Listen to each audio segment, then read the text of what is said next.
Act 61 Hindi अध्याय 316 अध्याय 198 दानव बैल का प्रकटन पहाड़ों और नदियों को वश में करने का अभियान। लिन चेन को लगा कि वह कुछ देख रहा है। जंगली सुअर का विशिष्ट कौशल सुअर राजा का रूप है।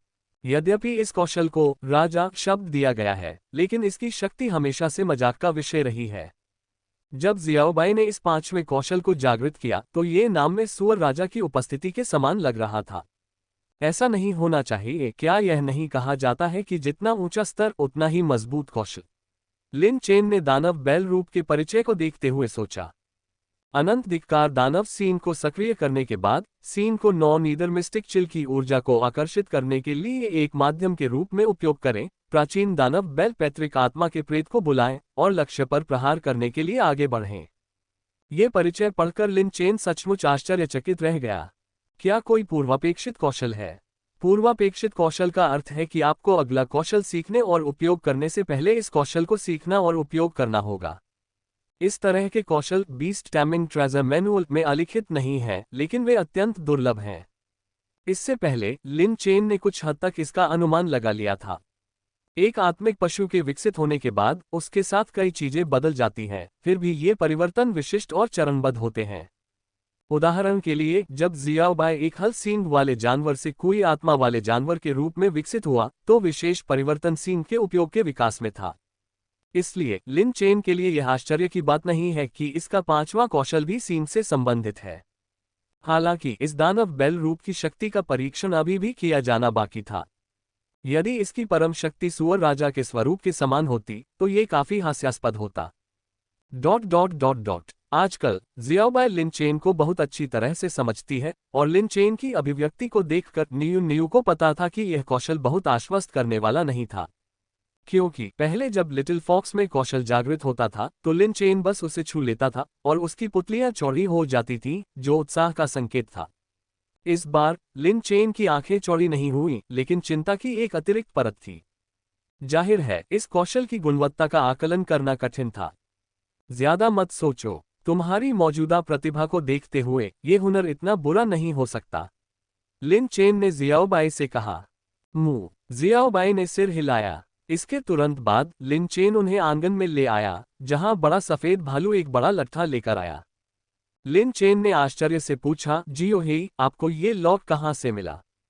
बड़े सफेद भालू ने दिव्य छाया रक्षक की ओर इशारा किया और लिन चेन तुरंत समझ गया।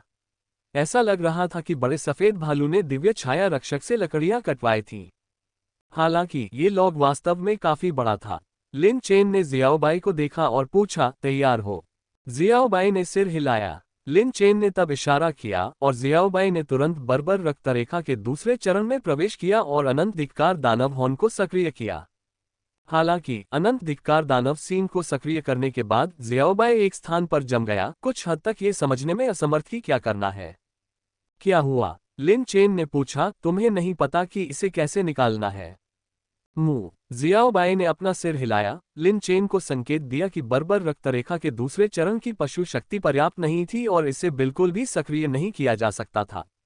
ऐसा नहीं हो सकता। लिन चेन आश्चर्यचकित था। बर्बरीक रक्तरेखा का सबसे मजबूत पहलू ये था कि इसने जियाओबाई की पशु शक्ति को उच्च स्तर तक बढ़ा दिया। इस अवस्था में ये 14,000 छाया एकीकरण का उपयोग कर सकता है और यहां तक कि आत्मा शांतिखुर के साथ एक संयुक्त कौशल को भी पूरा कर सकता है। ये ध्यान रखना महत्वपूर्ण है कि ये दोनों कौशल दिव्य ज्ञानोदय स्तर के हैं। लेकिन अब जियाओबाई उसे बता रही थी कि इस अवस्था में भी ये सबसे बुनियादी दानव बैल का रूप भी नहीं दिखा सकता था। आश्चर्य में लिन चेन ने जियाओबाई से अपग्रेड जारी रखने का आग्रह किया। जियाओबाई ने बर्बर रक्तरेखा को टियर 3 तक बढ़ाकर इसका अनुपालन किया। क्या आप इसे अभी इस्तेमाल कर सकते हैं? लिन चेन ने अनुमान लगाया। जियाओबाई ने अपना सिर हिलाया। अभी भी नहीं कर सकते। लिन चेन ने मुश्किल से निगला, ये सोचकर कि दानव बैल रूप ने बहुत अधिक खा लिया। आखिर यह किस तरह का कौशल है? इसे चौथे चरण तक बढ़ाओ, लिन चेन ने निर्देश दिया। जियाओबाई ने बर्बर रक्तरेखा को चौथे स्तर तक बढ़ाते हुए अंततः लिन चेन की ओर सिर हिलाया, ये संकेत देते हुए कि इस अवस्था में वह दानव बैल रूप का उपयोग कर सकता है। लिन चेन ये सुनकर आश्चर्यचकित हो गया और जब उसने जियाओबाई के सीन को देखा तो वह अब काले दिव्य पैटर्न से ढका हुआ था, जो पहले की तुलना में अधिक संख्या में प्रतीत हो रहा था। अगर अनंत धिक्कार दानव सींग और दानव बैल रूप जुड़े हुए कौशल हैं, तो क्या अनंत धिक्कार दानव सींग को बढ़ाते समय दानव बैल रूप को भी बदले में उन्नत किया जा सकता है? लिन चेन ने इस प्रश्न पर विचार किया क्योंकि उसे अनंत धिक्कार दानव सींग के कौशल परिचय की याद आई। शाश्वत धिक्कार दानव सींग अपने भीतर बंद दिव्य और राक्षसी शक्ति को मुक्त करता है। अब ऐसा प्रतीत हो रहा था कि दानव बैल का प्रकट होना संभवतः इस दिव्य और राक्षसी शक्ति का एक और प्रकटीकरण था। स्पष्टतः जियाओबाई ने अंततः दैवीय शक्ति को नहीं अपनाया बल्कि राक्षसी शक्ति को अपनाया।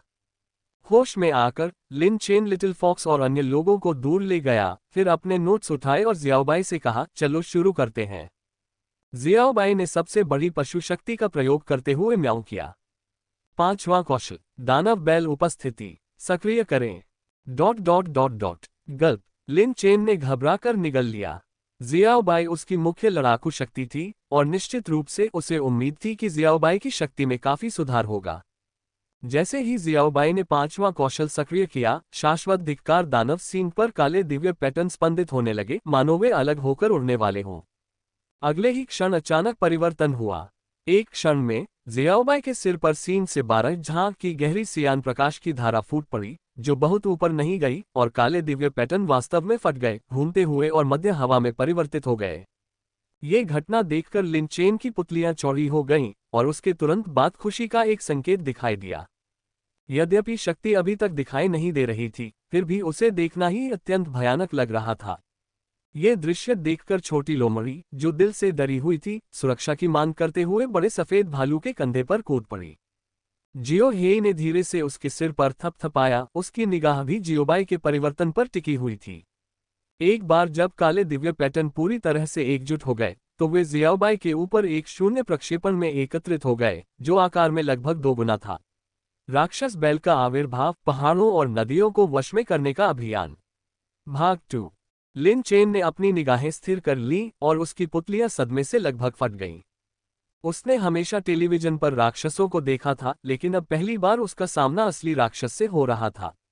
राक्षस बैल की आंखें गहरी और भयानक थीं, उसके सींग जियाओबाई के सींगों से 2 गुने लंबे थे और पूरी तरह काले थे। दूर से भी इसकी राक्षसी आभा महसूस की जा सकती थी।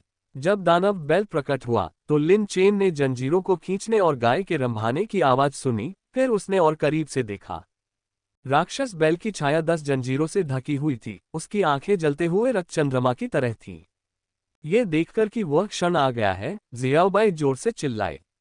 लिन चेन ने गौर से देखा, उसने पहले ही अनुमान लगा लिया था कि यह 5वां कौशल एक सक्रिय कौशल था।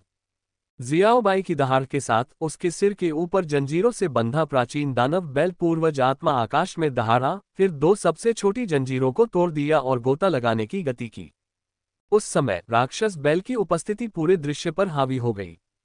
लिन चेन को ज्यादा असुविधा महसूस नहीं हुई, लेकिन जियाओबाई और लिटिल फॉक्स को सांस लेने में मुश्किल हो रही थी।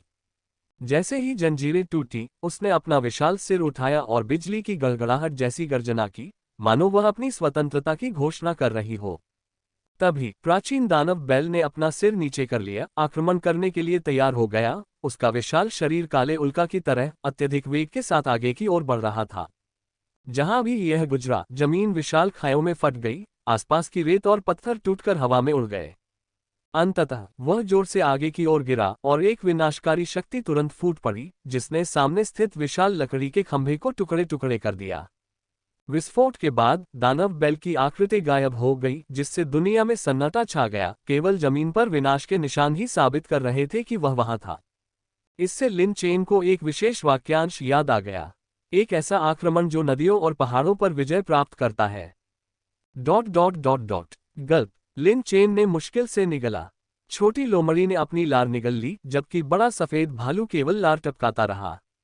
लिन चेन और लिटिल फॉक्स के विपरीत जियो हेई को भी क्रूर बल का सौंदर्य शास्त्र पसंद था। हिंसक सौंदर्य का ये चरम रूप कुछ ऐसा था जिसकी वह गहराई से लालसा करता था। मुंह। इस समय जियाओबाई ने लिन चेन की ओर देखा और लिन चेन की भावनाओं को भांपते हुए नियू नियू ने खुशी से पुकारा। ऐसा लग रहा था कि लिन चेन अपने 5वें कौशल से काफी खुश था। लिन चेन ने आगे बढ़कर पूछा, जियाओबाई, अब तुम्हारी ताकत कैसी है? जियाओबाई ने एक पल के लिए इसे महसूस किया, फिर लिन चेन को बताया कि दानव बैल रूप जारी करने के बाद उसकी आधे से अधिक पशु शक्ति समाप्त हो गई थी। ये सुनकर लिन चेन अपनी सांस रोक नहीं सका।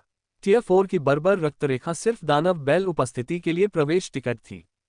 यदि जियाओबाई ने टियर 4 की बर्बर रक्तरेखा शक्ति में महारत हासिल नहीं की होती, तो क्या इसका मतलब यह नहीं होता कि जियाओबाई पांचवें कौशल को जागृत करने के बाद उसका उपयोग जारी नहीं रख पाती। लेकिन दानव बैल रूप द्वारा प्रदर्शित शक्ति पर विचार करने पर यह वास्तव में अपेक्षाओं से अधिक थी। भले ही इससे टियर 4 के बर्बर वंश का विनाश हुआ हो, फिर भी यह समझ में आता है। लिन चेन मुस्कुराया। जियाओबाई का पांचवां कौशल उसकी कल्पना से भी अधिक भयानक था। अब ऐसा लग रहा था कि इस पशु युद्ध सम्मेलन का परिणाम बहुत आशाजनक था। लिन चेन को विश्वास नहीं था कि उनके आत्मिक जानवर ऐसी शक्ति प्रकट कर सकते हैं। उद्धरण चिन्ह।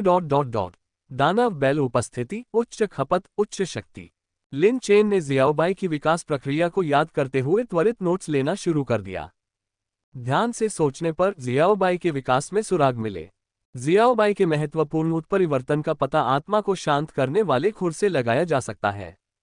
चूंकि यह स्वयं एक दानव संबंधी कौशल था, इसलिए जियाओबाई ने बर्बर वंश को जागृत किया। ये कहने की आवश्यकता नहीं कि यह कौशल पूरी तरह से राक्षसी प्रकृति द्वारा नष्ट किए जाने के कारण था। इसके बाद चौथा कौशल था अनंत धिक्कार दानव हॉर्न, जो खुले काट खेल के बराबर था। अब इस पांचवें कौशल को इस प्रकार समझा जा सकता है कि जियाओबाई धीरे धीरे अपने भीतर के दानव की दिव्य शक्ति को उजागर कर रही है। लिन चेन को यह भी पता था कि जियाओबाई राक्षस साधना के मार्ग पर आगे बढ़ रही थी, लेकिन शुक्र है कि अब ब्लू स्टार पर न्याय और राक्षसी मार्गों के बीच कोई अंतर नहीं था। अंधकार में गुणों को विकसित करने वाले आत्मिक पशु अधिकतर राक्षसी प्रकृति के थे। ब्लू स्टार के नियमों में यह भी कहा गया है कि गुणों को दैवीय या राक्षसी नहीं माना जाना चाहिए, बल्कि व्यक्ति पर ध्यान केंद्रित करना चाहिए। तो इस संबंध में लिन चेन चिंतित नहीं था। लिखते समय लिन चेन को दानव बैल के प्रकट होने के दौरान की 10 जंजीरों की याद आई। जियो हे, क्या ये 2 जंजीरें थीं जिनसे दानव बैल की परछाई टूटकर मुक्त हो गई? लिन चेन ने बड़े सफेद भालू से पूछा। देखने की कोई जरूरत नहीं है, बड़े सफेद भालू ने सबसे ज्यादा ध्यान से देखा होगा। बड़े सफेद भालू ने सिर हिलाया। इससे लिन चेन थोड़ा सोचने लगा। क्या ऐसा हो सकता है कि दानव बैल स्वरूप के विकास से प्रत्येक चरण उन्नयन के साथ 2 जंजीरें मुक्त हो जाती हैं? यदि ऐसा है तो ये काफी दिलचस्प होगा। जब सभी 10 जंजीरें पूरी तरह से टूट जाएंगी तो क्या ये राक्षस बैल भाग जाएगा? ऐसे विचारों को दूर रखते हुए लिन चेन ने डायरी बंद कर दी। आज उनकी तेरी सफलता का दिन था, इसलिए निश्चित रूप से उन्हें उचित ढंग से जश्न मनाना था। लिन चेन ने सेलेस्टियल शैडो गार्ड से सामग्री का एक बैच खरीदवाया और रात में उन सभी ने एक साथ अच्छा भोजन किया। भोजन के बाद जियाओबाई और जियाओहोंग तुरंत साधना में लग गए। एक ने सींगों से अभ्यास किया, दूसरे ने आग से, जिससे बिग व्हाइट बियर को नुकसान की भावना के साथ सफाई करते हुए छोड़ दिया गया। मैं अब लेवल 17 पर पहुंच चुका हूं, ज्यादा दूर नहीं। लिन चेन ने भविष्य की तस्वीर बनानी शुरू कर दी। बड़े सफेद भालू ने भारी स्वर में सिर हिलाया और उसका मनोबल पुनः लौट आया। जिस रात लिन चेन अपनी सफलता का जश्न मना रहे थे, उसी रात लोगों का एक समूह व्हाइट एम्परर सिटी में एक गुप्त जागीर में इकट्ठा हुआ। इन लोगों में सभी अलग अलग जातीय पृष्ठभूमि के लोग थे। उनके स्तर को देखते हुए सभी भयावह रूप से ऊंचे थे। उच्चतम स्तर 80 था, उनमें से सबसे कमजोर लेवल 73 था।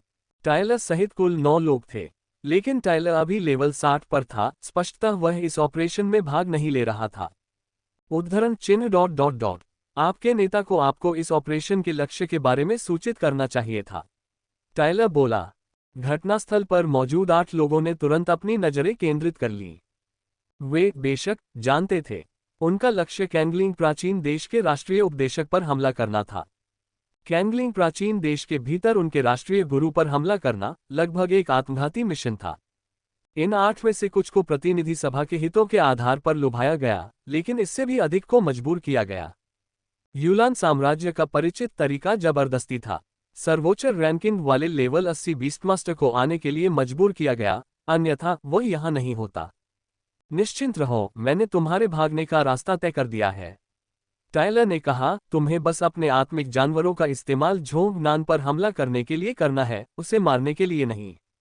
एक बार जांच पूरी हो जाए तो आप जा सकते हैं।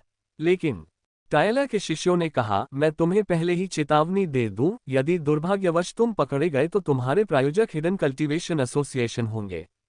विश्व केवल राष्ट्रों का ही नहीं है, बल्कि इसमें देशों से स्वतंत्र कुछ ताकतें भी शामिल हैं। इनमें सबसे प्रमुख है हिडन कल्टीवेशन एसोसिएशन। हालांकि इसकी प्रतिष्ठा बहुत अच्छी नहीं है, यह आगजनी, डकैती और हत्या के लिए जाना जाता है, इसलिए 6 महान देशों द्वारा इसे आतंकवादी संगठन के रूप में परिभाषित किया गया है। यूलान एम्पायर द्वारा हिडेन कल्टीवेशन एसोसिएशन पर की गई कार्रवाई सबसे कठोर थी। लेकिन अन्य 5 महान देशों को यह नहीं पता था कि 2 साल पहले यूलान साम्राज्य ने एक कुलीन दस्ता भेजा था जिसने गुप्त रूप से हिडन कल्टीवेशन एसोसिएशन के प्रमुख बेंडन स्काई को मार डाला था, और अब यह एसोसिएशन यूलान साम्राज्य के नियंत्रण में है। इस बार भेजे गए अधिकांश हत्यारे हिडेन कल्टीवेशन एसोसिएशन से थे। आखिरकार कैंगलिंग प्राचीन देश कोई छोटा राष्ट्र नहीं है, और इसकी गहन जांच की जाएगी। यदि यह पता चल गया कि इसके पीछे यूलान साम्राज्य का हाथ है, तो कैंगलिंग प्राचीन देश स्पष्टीकरण की मांग करेगा, भले ही इसके लिए राष्ट्रीय युद्ध शुरू करने का जोखिम उठाना पड़े। ऑपरेशन कब होगा? लेवल 80 बीस्टमास्टर ने पूछा।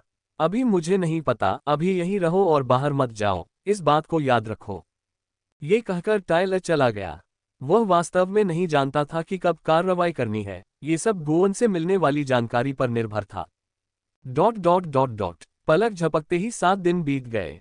अगले दिन बेइमिंग कंट्री के खिलाफ मैच था, और स्पिरिट अकादमी के चिकित्सकों ने निंगतियान की स्पिरिट बीस्ट चोटों का फिर से मूल्यांकन किया। अंततः निष्कर्ष निकाला कि यह प्रतिस्पर्धा नहीं कर सकता। हर कोई इसके लिए मानसिक रूप से तैयार था। ताओवादी झांग ने भी तीनों कप्तानों वू चेन को ढूंढ निकाला और कहा, उच्च अधिकारियों ने कार्य दिया है, शीर्ष 2 पर निशाना साधो, इसलिए ये लड़ाई पूरी ताकत से होनी चाहिए। बोलने के बाद ताओवादी झांग ने वू चेन से कहा, दूसरे वर्ष का वर्ग पहले ही 1 अंक हो चुका है, इसलिए आपका कार्य यदि संभव हो तो 2 जीत हासिल करना है। वू चेन ने सिर हिलाया। इस बार बेइमिंग देश की लाइनअप की ताकत कमजोर नहीं थी। वर्तमान खुफिया जानकारी के आधार पर कैंगलिंग प्राचीन देश काफी नुकसान में था। ये कहने के बाद ताओवादी झांग ने लिन चेन की ओर देखा और कहा, आपकी फ्रेशमैन टीम महत्वपूर्ण है, आदर्श रूप से वे तीनों मैच जीतेंगे। उद्धरण चिन्ह ... लिन चेन ने अपना पसीना पोंछा और कहा, प्रशिक्षक, आपको वास्तव में हम पर विश्वास है। ताओवादी झांग बिना कुछ कहे केवल मुस्कुराए। 3 जीत एक आकांक्षा थी, लेकिन 2 जीत ताओवादी झांग का मानना था कि लिन चेन और उनकी टीम हासिल कर सकती है, विशेष रूप से उनके और फोंगयू के साथ। सेमीफाइनल शुरू 100 लिन बीस्ट के खिलाफ लड़ाई। अगले दिन प्रतियोगिता आधिकारिक तौर पर शुरू हुई, और कैंगलिंग प्राचीन देश ने घोषणा की कि निंगतियान आज के मैच में भाग नहीं लेगा, इसलिए कैसीनो में बाधाएं अपरिवर्तित रहीं, लगभग 3:7 रहीं। निंगतियान के घायल होने से पहले कैसीनो द्वारा दोनों देशों की ताकत का आकलन 4.5-5.5 था, जिसमें बेइमिंग देश थोड़ा आगे था, लेकिन ताकत मूल रूप से बराबर थी। अब चूंकि निंगतियान गायब था, इसलिए बाधाओं में गिरावट सामान्य थी। लिन चेन पहले ही जल्दी उठ चुके थे, क्योंकि वे पिछली रात बहुत जल्दी सो गए थे, इसलिए वे सभी ऊर्जा से भरे हुए थे। आज लिन चेन का सामना बाल्के से होने वाला था, और लिन चेन इसका काफी इंतजार कर रहा था। बाल्के के प्रथम आत्मिक पशु ने अभी तक अपना 5वां कौशल प्रकट नहीं किया था, इसलिए लिन चेन को पता था कि आज जियाओबाई को कठिन लड़ाई का सामना करना पड़ेगा। इसके विपरीत, क्योंकि आज जानवरों की लड़ाई थी, लिन चेन लिटिल फॉक्स के बारे में ज्यादा चिंतित नहीं था। यदि लिटिल फॉक्स को सचमुच सीमा तक धकेल दिया जाए, तो वह एक true flame mode demon fire nuclear bomb launch कर देगा। यदि प्रतिद्वंद्वी इसे संभाल सकता है, तो लिन चेन इसे स्वीकार करेगा। जब वे कार्यक्रम स्थल पर पहुंचे, तो दर्शक अभी भी उत्साह से भरे हुए थे। हालांकि बहुत से लोग जानते थे कि आज कैंगलिंग प्राचीन देश हार जाएगा, फिर भी उन्होंने अपना हार्दिक समर्थन जारी रखा। आखिरकार ये घरेलू खेल था। लिन चेन, मैच के बाद क्या आपकी न्यू मुझे अपने खुर का निशान दे सकती है? मुझे लोमड़ी का प्रिंट चाहिए। उद्धरण चिन्ह ...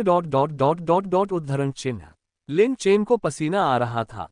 इस युग में भी अभी भी स्टार का पीछा करने वाले लोग मौजूद हैं।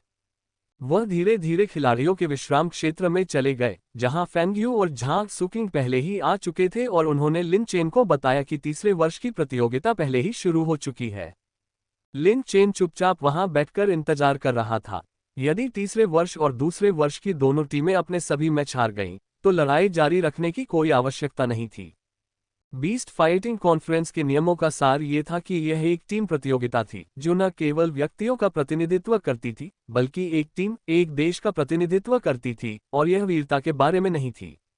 हालांकि इतिहास ऐसे उदाहरणों से भरा पड़ा है जिनमें लोगों ने अंतिम क्षण में वापसी की और जीत हासिल की तथा अपना नाम बीस्ट फाइटिंग कॉन्फ्रेंस में दर्ज कराया। लगभग आधे घंटे के इंतजार के बाद कोई व्यक्ति लिन चेन को ये बताने आया कि वू चेन का मैच खत्म हो गया है और कैंगलिंग प्राचीन देश ने पहला मैच जीत लिया है। ये खबर सुनकर लिन चेन और अन्य लोगों ने राहत की सांस ली। जब तक वू चेन जीतता रहा तब तक दोनों देश एक ही प्रारंभिक बिंदु पर लौट आए थे। लेकिन अच्छी खबर यहीं खत्म हो गई। वू चेन ने अपने प्रतिद्वंद्वी को हरा दिया। उसके बाद तीसरे वर्ष के बाकी दो छात्रों के बीच कड़ा मुकाबला हुआ और अपने सारे पत्ते खेलने के बाद भी वे सिर्फ एक ड्रॉ और एक हार ही हासिल कर पाए। ये रिकॉर्ड अच्छा लग रहा था लेकिन कैंगलिंग प्राचीन देश के लिए यह प्रतिकूल था क्योंकि कागज पर कैंगलिंग एंशिएंट कंट्री दूसरे वर्ष के मैचों में पसंदीदा टीम नहीं थी। और वास्तव में जब दूसरे वर्ष की प्रतियोगिता शुरू हुई तो दोनों छात्रों द्वारा अपना सर्वश्रेष्ठ प्रयास करने के बावजूद अंतिम परिणाम फिर भी बहुत निराशाजनक रहे। दूसरे वर्ष की टीम के कप्तान ने मैच ड्रॉ करा लिया लेकिन दूसरा छात्र दबाव झेल नहीं सका और एक ही चाल में हार गया। इसलिए वर्तमान रिकॉर्ड कैंगलिंग प्राचीन देश के लिए एक विनाशकारी झटका था। वर्तमान में कैंगलिंग प्राचीन देश के खाते में एक जीत, 2 ड्रॉ और 3 हार है तथा उसका स्कोर 4 है। बेइमिंग कंट्री का रिकॉर्ड 3 जीत, 2 ड्रॉ और 1 हार का था जिसका स्कोर 8 था। लगभग आधे से आगे चल रहे हैं। तो अब सारा दबाव लिन चेन और अन्य लोगों पर था। अब ये खत्म हो गया है। क्या ये बिल्कुल बेइमिंग देश और यूलान साम्राज्य के बीच गतिरोध जैसा नहीं है? अब इस पर गौर करें तो नए खिलाड़ियों को एक अतिरिक्त मैच में मौका पाने के लिए 2 जीत और 1 ड्रॉ हासिल करना होगा। बिल्कुल, जीतने के लिए उन्हें 3 जीत की आवश्यकता है। ये बुरी खबर सुनकर श्रोतागण चर्चाओं से गूंज उठे। कई लोगों को लगा कि प्रतिस्पर्धा उनकी पहुंच से बाहर हो गई है। सीनियर स्तर के मैच समाप्त होने के बाद वू चेन और अन्य खिलाड़ी आए। प्रत्येक के चेहरे पर उदासी थी। स्पष्टतः वे ये भी जानते थे कि इस बार हालात गंभीर हैं। इस बार उन्होंने सचमुच बहुत बुरा प्रदर्शन किया। मुख्य मुद्दा ये था कि उनकी सभी छिपी हुई रणनीतियों का गहन अध्ययन किया गया था और ड्रॉ उनके पक्ष में नहीं था। उदाहरण के लिए तीसरे वर्ष की टीम में दूसरे स्थान पर रहने वाली टीम झगड़े में बेहतर थी लेकिन भाग्यवश उन्हें एक भयंकर लड़ाई में शामिल कर दिया गया। यदि ऐसा नहीं होता तो 2 जीत हासिल करना कोई बड़ी समस्या नहीं होती। लेकिन चूंकि बात यहां तक पहुंच गई थी इसलिए किसी ने ज्यादा कुछ नहीं कहा। वू चेन ने सच्चे सीनियर भाई की तरह लिन चेन और बाकियों से कहा, हम हारे तो कोई बात नहीं, आखिरकार हम सीनियर्स ही तो सारा दोष लेंगे, बस अपने मैच पर ध्यान दो। लिन चेन ने कड़वी मुस्कान के साथ आह भरी, फिर खड़े हो गए। चूंकि कैंगलिंग प्राचीन देश विजेता वर्ग में शीर्ष 3 में था इसलिए वे चुन सकते थे कि किसे पहले भेजना है। लिन चेन ने इस पर विचार किया, पहले जाने का इरादा किया लेकिन झांग सुकिंग ने अप्रत्याशित रूप से कदम बढ़ाया और कहा, मैं कर देता हूं। झांग सुकिंग सबसे अधिक घबराया हुआ था। नए छात्रों में लिन चेन और फोंग यू की ताकत अन्य छात्रों की तुलना में काफी अधिक थी। यहां तक कि तीसरे स्थान पर रहे झांग सुकिंग भी इसका अपवाद नहीं थे। लिन चेन ने एक पल सोचा, फिर सिर हिलाया। झांग सुकिंग के लिए यह मैच एक कठिन मुकाबला था इसलिए उनके लिए चुनौती थी, 1 जीत 1 हार। जब तक वह एक छोटी जीत हासिल कर सकती थी उसका मानना था कि लिन चेन और अन्य 2 जीत का दावा कर सकते हैं जिससे कैंगलिंग प्राचीन देश को एक अतिरिक्त मैच का मौका मिल सकता है। ठीक है, लिन चेन ने सिर हिलाया और उसके बगल में बैठे फोंग यू ने भी सिर हिलाया। जैसे ही झांग सुकिंग मंच पर जाने की तैयारी कर रही थी लिन चेन के मन में एक विचार आया और वह जल्दी से झांग सुकिंग के पास गया और उसके कान में कुछ फुसफुसाया। झांग सुकिंग की आंखें लिन चेन को देखकर चौड़ी हो गईं, फिर उसने सिर हिलाया। दोनों पक्षों की पहचान सत्यापित करने के बाद रेफरी ने मैच शुरू होने की घोषणा की। पहला राउंड, जंगली सुअर हाथी बनाम विशालकाय जानवर। दोनों आत्मिक जानवर शक्तिशाली प्रकार के थे और दोनों काफी बड़े थे। जैसे ही लड़ाई शुरू हुई दोनों आत्मिक जानवर पूरी ताकत से लड़ने लगे और हाथापाई की लड़ाई ने दर्शकों का खून खौलने पर मजबूर कर दिया। सेमीफाइनल शुरू, लिन बीस्ट के खिलाफ लड़ाई _2। जैसे जैसे दोनों पक्षों के बीच लड़ाई गर्म होती गई और अंतिम निर्णायक चरण तक पहुंची, उनके 5वें कौशल के टकराव का समय आ गया।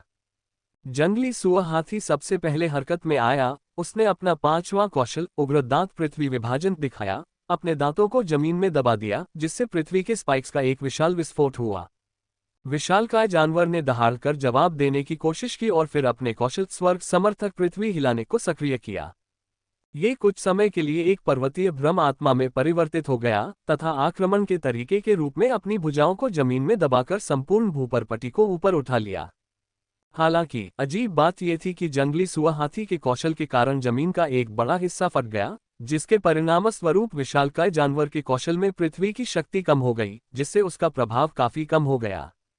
अंत में विशालकाय जानवर बाल बाल हार गया और जमीन पर गिर पड़ा। ये दृश्य देखकर दर्शक खुशी से झूम उठे। ये जीत सकता है। मुझे बहुत डर लगा, मुझे लगा कि यह निश्चित नुकसान है। ये भाग्यशाली है कि उसने पहले बड़ा कदम उठाया। यदि दूसरा पक्ष पहले अपना कदम उठाता तो संभवतः वह हार जाता।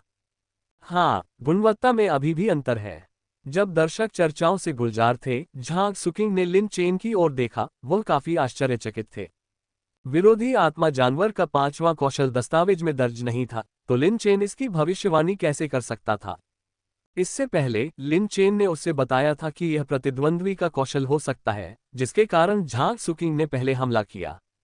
विशालकाय जानवर की चाल काफी हद तक भूभाग और पर्वतीय शक्ति पर निर्भर थी, और यदि पास में कोई पर्वत होता तो झांग सुकिंग निश्चित रूप से हार जाता। इसे समझ न पाने के कारण झांग सुकिंग ने इस बारे में और न सोचने का फैसला किया। अब जीत का दावा करते हुए उसे लगा कि उसका मिशन पूरा हो गया है और उसने अपने दूसरे आत्मिक जानवर को आजादी से लड़ने दिया। उसका दूसरा स्पिरिट बीस्ट अविश्वसनीय रूप से सक्षम था, और चाहे वह प्रतिद्वंद्वी के मनोवैज्ञानिक दबाव के कारण था या झांग सुकिंग के दूसरे स्पिरिट बीस्ट के मजबूत प्रदर्शन के कारण, झांग सुकिंग का दूसरा स्पिरिट बीस्ट अंततः जीत गया। अंतिम परिणाम ये था, 2 लड़ाइयां 2 जीते। ये बहुत अच्छी बात है। अब आशा है। हाँ, सबसे कमजोर भी जीत गया। अगर तुम अच्छी तरह से बात नहीं कर सकते तो चुप रहो। उसे सबसे कमजोर कहने में क्या हर्ज है? वह तो जाहिर है सबसे मजबूत है। सही। दर्शक बहुत खुश हुए। झांग सुकिंग की यह लड़ाई भी उनके लिए एक प्रत्याशित हार मानी गई थी। जहां तक लिन चेन और फोंगयू की बात है, उन्हें भी मजबूत प्रतिद्वंद्वियों का सामना करना पड़ा, लेकिन वे ताकत में मजबूत थे।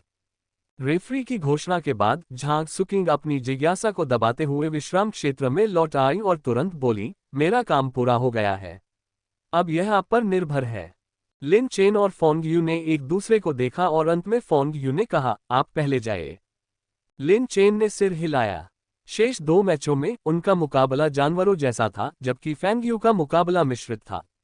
इसका मतलब यह है कि फेंगयू के लिए कोई ड्रॉ नहीं हो सकता। ... अगला कौन है? मैं लिन चेन को चलते हुए देख रहा हूं, एक उसके लिए होना चाहिए। ये वास्तव में लिन चेन का है। लिन चेन। ब्लैक माउंटेन सिटी में आयोजित गाय राजा प्रतियोगिता की तुलना में पशु युद्ध सम्मेलन का मंच बहुत भव्य था। आपको पता होना चाहिए कि ब्लैक माउंटेन सिटी ने केवल आसपास के शहरों से ही भीड़ को आकर्षित किया था, जबकि बीस्ट फाइटिंग कॉन्फ्रेंस ने पूरे देश, यहां तक कि विश्व भर से लोगों को आकर्षित किया था। उत्साही जयकारों के बीच लिन चेन मंच के किनारे पर प्रकट हुए और उन्होंने अपने प्रवेश की पुष्टि की। वर्तमान में दर्शकों के बीच उनकी लोकप्रियता बहुत अधिक थी, जिसका श्रेय जियाओबाई को जाता है। बर्बर रक्तरेखा, आत्मा को शांत करने वाला खूर, 1000 छायाओं का एकीकरण, ये वे कौशल थे जिन्हें दर्शकों ने आकर्षक पाया। इसके अतिरिक्त पिछली 2 लड़ाइयों में लिन चेन के आत्मिक जानवर ने निर्णायक रूप से जीत हासिल की थी, जिससे उसे दर्शकों से बहुत समर्थन मिला था। कुछ लोगों ने यह भी देखा कि जियाओबाई अब 32वें स्तर पर थी। अब उनके बीच कोई कौशल अंतर नहीं है। दर्शक जियाओबाई के 5वें कौशल के बारे में अटकलें लगा रहे थे। उसी समय बाल्के भी विपरीत दिशा में प्रकट हुआ, अपने प्रथम आत्मा जानवर सोलिन जानवर के साथ जियाओबाई पर कड़ी नजर रख रहा था। दोनों पक्ष आत्मविश्वास से भरे हुए थे। जैसे ही वे मंच पर जाने के लिए तैयार हुए, जियाओबाई ने बड़े सफेद भालू की तरफ देखकर मम्मी की, जिससे लिन चेन को मजाक सूझा।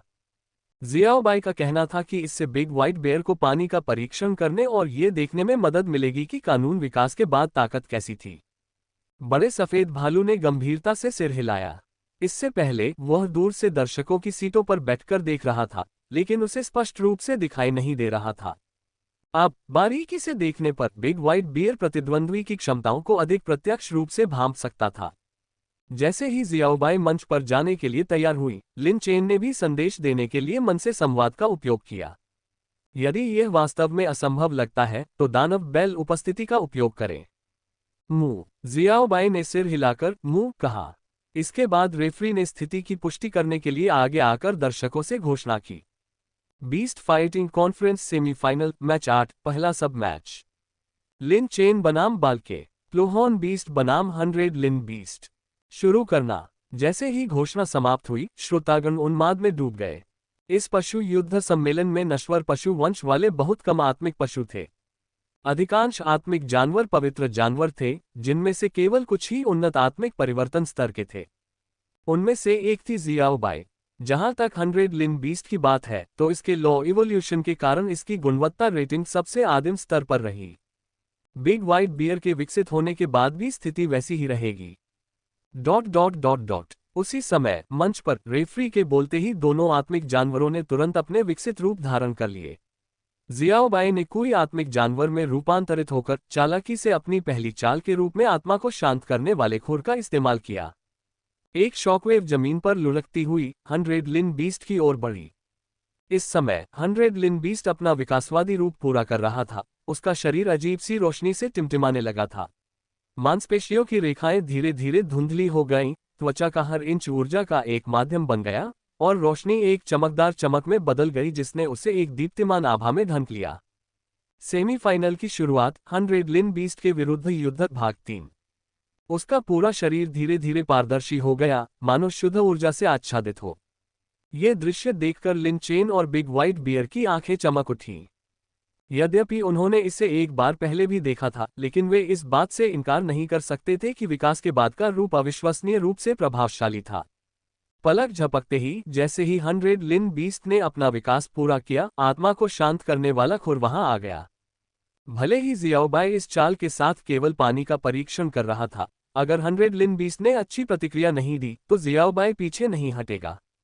हालांकि जियाओबाई का यह अचानक हमला संयोगवश नहीं था, क्योंकि जिस स्थान पर 100 लिन बीस्ट को मारा जाना था वहां पर सफेद बर्फ की दीवार बन गई थी, ठीक उसी समय जब आत्मा शांत करने वाले खुर से आने वाली शॉकवेव निकट आने वाली थी। इस बर्फ की दीवार के निर्माण की गति अविश्वसनीय रूप से तेज थी, लगभग तात्कालिक। इस दृश्य को देखकर नीचे बैठे दर्शक प्रशंसा से फूट पड़े। बर्फ कानून वास्तव में उच्च स्तरीय कानूनों में से एक होने का हकदार है। ये भयावह है। वास्तव में न्यू का आत्मा शांतिदायक खुर लगभग उस तक पहुंच गया। पहले राउंड से ही दर्शकों को यह एहसास हो गया था कि यह मैच आसान नहीं होने वाला है। लिन चेन और बाल्के भी गंभीर हो गए। दोनों को एहसास हुआ कि उन्हें मैच की कमान संभालनी होगी और स्पिरिट बीस्ट्स को निर्देश जारी करने होंगे। जैसे ही पहला राउंड पूरा हुआ, जियाओबाई ने तुरंत दौड़ना शुरू कर दिया और साथ ही उसकी त्वचा लाल हो गई। इससे संकेत मिलता है कि यह बर्बर रक्तरेखा मोड में प्रवेश कर चुका है। जियाओबाई ने भी पर्याप्त सम्मान दिखाया, सीधे टियथ हरी बर्बर ब्लडलाइन के साथ बाहर आ गया। जैसे ही वह दौड़ा, वह भारी कदमों से आगे की ओर बढ़ा। आत्मा को शांत करने वाला खुर, भ्रम आत्मा। जियाओबाई का इरादा एक संयुक्त कौशल हमला शुरू करने का था। पहले की बर्फ की दीवार शायद आत्मा शांति खुर के साधारण संस्करण को रोकने में सक्षम थी, लेकिन वह शायद इस संस्करण को रोकने में सक्षम नहीं होगी। जैसे ही वह आत्मा को शांत करने वाला खुर प्रदर्शन करने वाला था, भ्रम आत्मा और दौड़ना जारी रखें। 100 लिन जानवर तेजी से अपने हाथों को हिलाते हुए मंत्रोच्चार करने लगे, जिससे एक ठंडी आभा तेजी से फैल गई। उसके बड़े हाथ की एक लहर के साथ एक अचानक परिवर्तन हुआ और जियाओबाई के पैरों के नीचे एक क्रिस्टलीय बर्फ ब्लॉक जल्दी से बन गया, जिसने एक पल में न्यू के पैरों को कसकर घेर लिया। हवाई बर्फ संरचना। ये बर्फ कानून बहुत अजेय है। कई लोग हौंफने लगे। बर्फ के टुकड़े से हड्डियों को कंपा देने वाली ठंड निकली, जिससे न्यू की गति तुरंत धीमी हो गई। इसके बाद 100 लिन बीस्ट की आकृति चमक उठी और उसके हाथ में एक बर्फ का भाला था, जिसकी नोक ठंडी रोशनी से चमक रही थी। यह तेजी से आगे बढ़ा, हर कदम पर बर्फ की धुंध उठती हुई। यह इतनी तेजी से आगे बढ़ रहा था जैसे कि ठंडी रोशनी चमक रही हो। बर्फ के भाले से सूर्य की रोशनी में चमकती हुई रोशनी सीधे न्यू की ओर जा रही थी। लिन चेन ने ये चाल पहले भी देखी थी, जिसका नाम था ऊर्जा बर्फ परिवर्तन। यदि जियाओबाई बच नहीं सका, तो ऊर्जा बर्फ के टुकड़ों का एक अंतहीन विस्फोट उसका इंतजार कर रहा होगा। जियाओबाई, लिन चेन चिल्लाया और जियाओबाई ने तुरंत मुंह किया। फिर इसकी ऊर्जा लगातार बढ़ती गई, जिससे इसका शरीर पूरी तरह से लाल गर्म हो गया। टियर 4 बर्बर रक्त रेखा। अत्यधिक बल के साथ जियाओबाई तुरंत बर्फ के टुकड़े से मुक्त हो गया। जियाओबाई ने तुरंत हजार छाया एकीकरण को सक्रिय कर दिया और भूत जैसी गति से 100 लिन जानवर की ओर दौड़ पड़ा। बाल के 100 लिन बीस्ट से ऊर्जा बर्फ परिवर्तन करवाने वाले थे, लेकिन जियाओबाई की गति देखकर उन्होंने अपना विचार बदल दिया। उसने पहले भी जियाओबाई के अनंत धिक्कार दानव सीन की शक्ति देखी थी। हालांकि 100 लिन बीस्ट प्रतिद्वंद्वी के हमले को रोकने के लिए बर्फ की दीवार को तुरंत ठोस बना सकता था, लेकिन बाल्के को विश्वास नहीं था कि उसकी बर्फ की दीवार की रक्षा जियाओबाई के कदम का सामना कर सकेगी। भाला लौटा 2 विस्फोट। बाल्के ने तुरंत आदेश जारी कर मैच पर नियंत्रण कर लिया। 100 लिन बीस्ट को तुरंत समझ आ गया, जिससे फेंका गया भाला विपरीत दिशा में चला गया और हवा में ही फट गया। एक पल में विस्फोट की एक तेज आवाज सुनाई दी, ऊर्जा बर्फ परिवर्तन जिसे लिनचेन ने पहले देखा था। भाला हवा में अनगिनत बर्फ के टुकड़ों में बदल गया और उन टुकड़ों के भीतर नीली ऊर्जा रोशनी टिमटिमा रही थी, जो जियाओबाई के रास्ते पर गिर रही थी। इसका उद्देश्य जियाओबाई के हमले को रोकना था, लेकिन जियाओबाई ने इस पर कोई ध्यान नहीं दिया। उसके सींग जलते हुए प्रतीत हो रहे थे, वह लगातार आगे बढ़ रहा था। आत्महत्या। बाल्के ने यह देखा और मुस्कुराते हुए ठंडे स्वर में चिल्लाया। विस्फोट। प्रतिक्रिया में बर्फ के टुकड़े भयंकर रूप से फट गए और विस्फोट के बाद जियाओबाई का सिलहूट गायब